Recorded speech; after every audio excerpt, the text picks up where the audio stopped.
Émilie, viens me rejoindre. Émilie Claire au salon.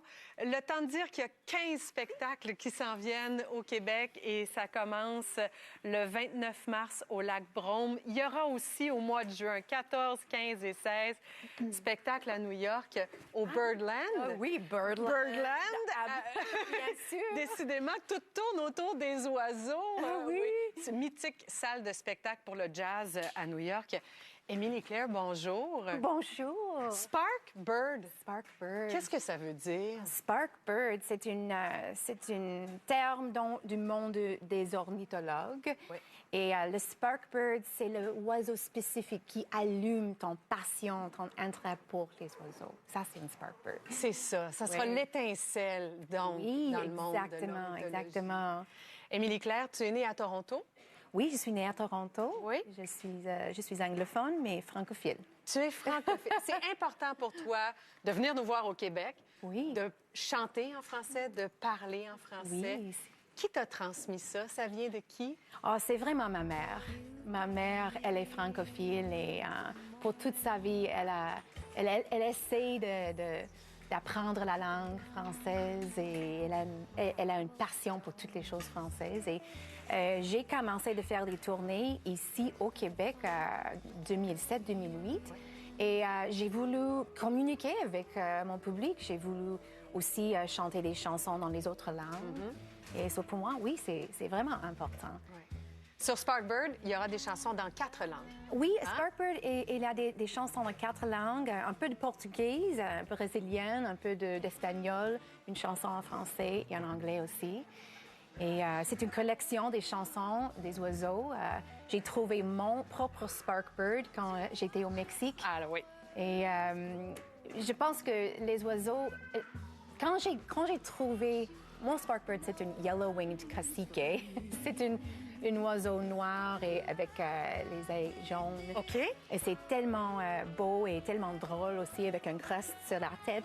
Et je suis devenue un peu obsédée avec les oiseaux au Mexique parce qu'ils sont comme les musiciens de la nature, vraiment. Ah, je vois le lien à ce moment-là. D'abord, les couleurs aussi te parlaient beaucoup. Yeah, les matins, ils commencent comme un orchestre, un warm-up. Le pique-bois commence avec un rythme et toutes les autres choristes commencent aussi. La chorale, c'est ça. Chorale, les autres embarquent, bien sûr. Il y a des animaux, des oiseaux peut-être qui t'ont inspiré plus que d'autres. Je pense à...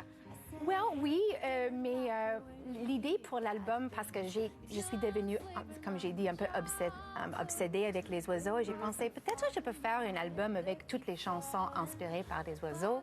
Et c'était vraiment fun de trouver le répertoire. Ça, c'est vraiment fun. Et après ça, j'ai pensé, OK, si je peux faire une disque physique, parce que dans ces jours de streaming, ces jours des extraits, j'ai pensé, si je vais le faire, je voudrais faire une vraie œuvre d'art physique aussi. OK. Et j'ai travaillé avec mon graphique artiste, Caroline Brown. Elle est une vraie artiste et elle fait beaucoup de dessins. Et on a décidé de choisir un oiseau spécifique pour chaque chanson. Ça c'était vraiment fun. Oui, il y avait, entre autres, je pense, c'est l'alouette, à un moment donné, qu'on peut voir en dessin, etc. C'est vraiment... c'est un voyage aussi, ton album, hein? Oh, merci. Je trouve que oui, parce que d'abord, dans le vocabulaire des oiseaux, il y a les oiseaux migrateurs aussi. Oui. Ceux qui font de très, très longs voyages. Est-ce que tu vois un parallèle avec ce que je raconte? Oh oui, pour chaque chanson, il y a des parallèles dans ma vie et j'ai choisi des chansons pour une raison. Mais pour moi, Fait comme l'oiseau, par exemple, oui. C'est une chanson de Michel Fugain des années 70. Il y a une ère de libération des années 70, mais aussi, je trouve que ça marche aussi dans ces jours, vraiment aussi. Et pour moi, il nous rappelle pour Fait comme l'oiseau. Spark Bird, en spectacle, qu'est-ce que ça donne? En spectacle, oui, je vais apporter un trio de musiciens avec moi. Ouais. Et c'est un trio de musiciens que j'ai travaillé avec depuis nombreuses années. Et chacun est un star, une propre étoile. Je voudrais apporter un art de chaleur, convivialité. Ah oui! Et aussi un art printanière, même qu'il neige encore. Mais Ça achève. Ça se termine bientôt. Les beaux jours s'en viennent. J'ai toujours fait les tournées en février au Québec et j'ai dit à mon agent, est-ce qu'on peut essayer le printemps? Il dit, OK, le printemps, mais il neige encore. C'est bon parce qu'en plus, on peut faire le lien avec les oiseaux du printemps qui vont revenir Oui. aussi. Alors, est-ce qu'en spectacle, il y a quand même des rappels avec le monde de l'ornithologie? Est-ce que tu t'amuses avec ça en spectacle aussi, avec les oiseaux? En spectacle? Oui. Est-ce que tu fais des projections, par exemple? Oh Est-ce que non! Non? C'est une bonne idée, peut-être pour la prochaine tournée, mais non, en fait, on va apporter un mélange de répertoire parce que j'ai 13 albums, c'est très difficile de faire un setlist.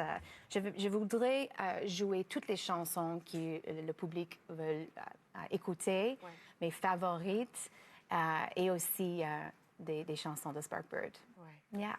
Émilie-Claire, merci beaucoup Merci, d'être venue nous voir tellement. à l'émission. Bonne tournée. Je vous le disais, il y a une quinzaine de représentations prévues au Québec. Ça commence le 29 mars à Lac-Brome. Oui. Et puis, bonne chance à New York aussi au mois de juin.